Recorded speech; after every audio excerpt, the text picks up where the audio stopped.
नाशिकहून नाशिकच्या दातलीमध्ये संत निवृत्तीनाथ महाराजांच्या पालखीचा रिंगण सोहळा पार पडला। यावेळी संत निवृत्तीनाथ महाराज पालखी सोहळ्याचे पहिलं रिंगण मोठ्या उत्साहात पार पडलं। यावेळी वारकऱ्यांची मोठी गर्दी आणि उत्साह पाहायला मिळाला।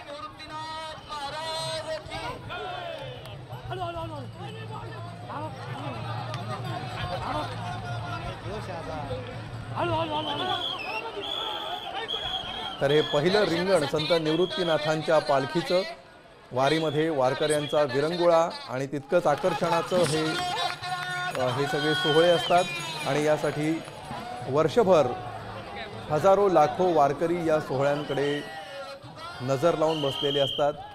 संत निवृत्तीनाथांच्या पालखीचं हे पहिलं गोल रिंगण आज पार पडलं आणि याचा शेकडो वारकऱ्यांनी आनंद लुटला।